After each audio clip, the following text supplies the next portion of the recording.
और एक बड़ी खबर अमेरिका से। अमेरिकी राष्ट्रपति ट्रंप ने पुतिन पर बयान दिया है।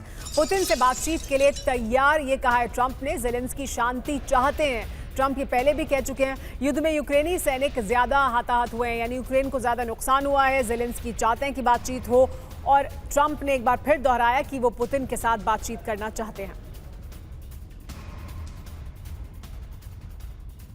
ट्रंप को अमेरिका का राष्ट्रपति बने हुए 3 दिन हो चुके हैं। 3 दिनों में रूस यूक्रेन युद्ध पर उनके 3 बयान आए हैं।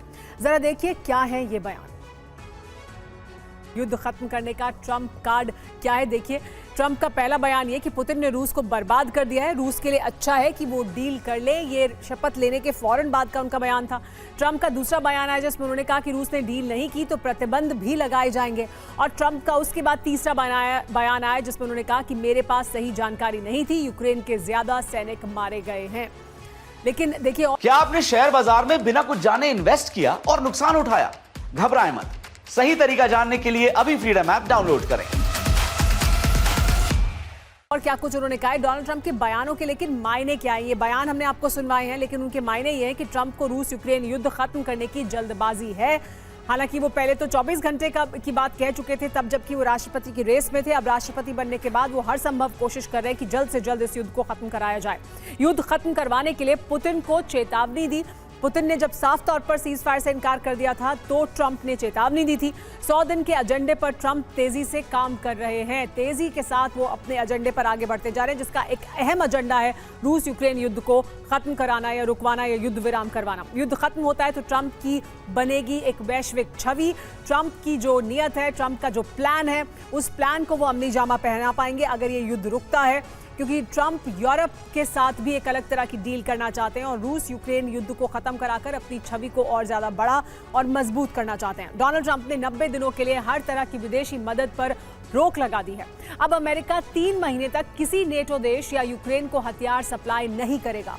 ऐसे में ये 90 दिन यूरोप के लिए सबसे बड़ा संकट लेकर आने वाले हैं। दरअसल माना यह जा रहा है कि पुतिन बहुत जल्द ऑपरेशन 90 शुरू कर देंगे। इस ऑपरेशन का टारगेट यूरोप के वो देश होंगे जो अब तक यूक्रेन को जंग में मदद करते आए हैं।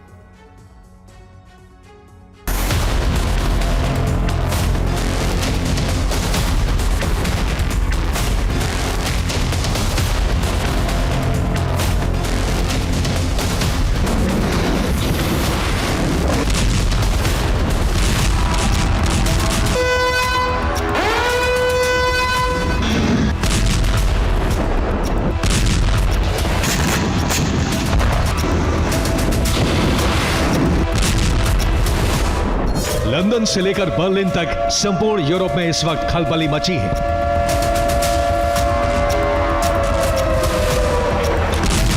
डर है यूक्रेन जंग के विस्तार का, जो किसी भी क्षण यूरोप तक हो सकता है।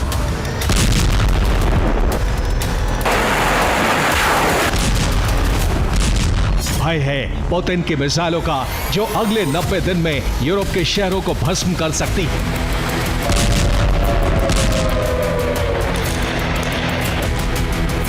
कयास लगाए जा रहे हैं कि पुतिन अगले 90 दिनों में हर उस देश को राख बनाने वाले हैं जिसने यूक्रेन को प्रत्यक्ष या अप्रत्यक्ष रूप से मदद दी, ज़ेलेंस्की को हथियार दिए या जीत का दिलासा दिया।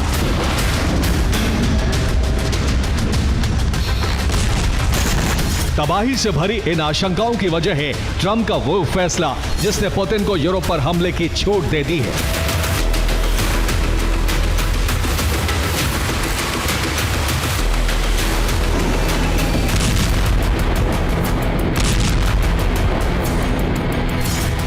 ट्रंप ने एक अध्यादेश पर हस्ताक्षर किए हैं जिसके मुताबिक अगले 90 दिन तक अमेरिका कोई विदेशी मदद नहीं भेजेगा।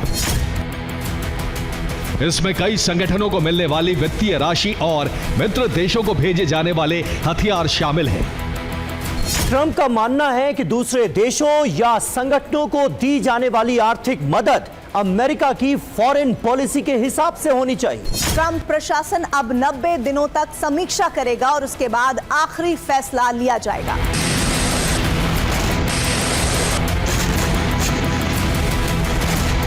ट्रंप के इस फैसले से यूरोपीय देशों में डर व्याप्त है। माना जा रहा है कि पुतिन ट्रंप के फैसले का इस्तेमाल यूरोप को घुटनों पर लाने के लिए कर सकते हैं। इस बात की आशंका खुद ज़ेलेंस्की ने भी जाहिर की है। दरअसल ज़ेलेंस्की इस वक्त दावोस में मौजूद हैं, जहां उन्होंने विश्व आर्थिक मंच से पुतिन के यूरोप प्लान का खुलासा किया।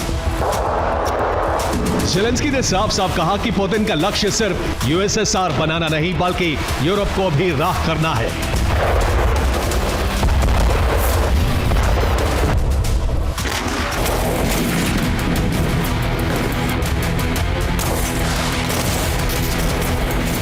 ज़ेलेंस्की ने यूरोप को पुतिन के 15 लाख सैनिकों के खिलाफ तैयार रहने के लिए कहा है, जिसके लिए यूक्रेन को साथ लेना जरूरी है।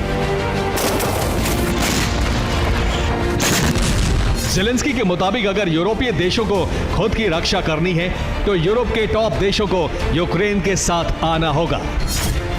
दरअसल यूक्रेन के पास 8 लाख एक्टिव सैनिक हैं, फ्रांस के पास 2,08,000, Germany 1,84,000, Britain 1,96,000, Spain 1,33,000, Poland 1,64,000, Greece 1,43,000 और इटली के पास 1,75,000 सैनिक हैं।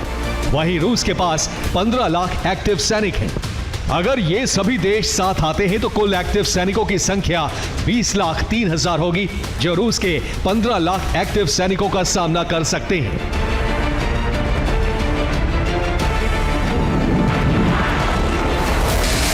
ज़ेलेंस्की का दावा है कि ट्रंप शासन में यूरोप और नेटो की मदद नहीं मिलने वाली है। अगर यूरोपीय देशों ने एकजुट होकर रूस का सामना नहीं किया तो 90 दिन में पुतिन यूरोप के टॉप देशों को मिट्टी में मिला देंगे।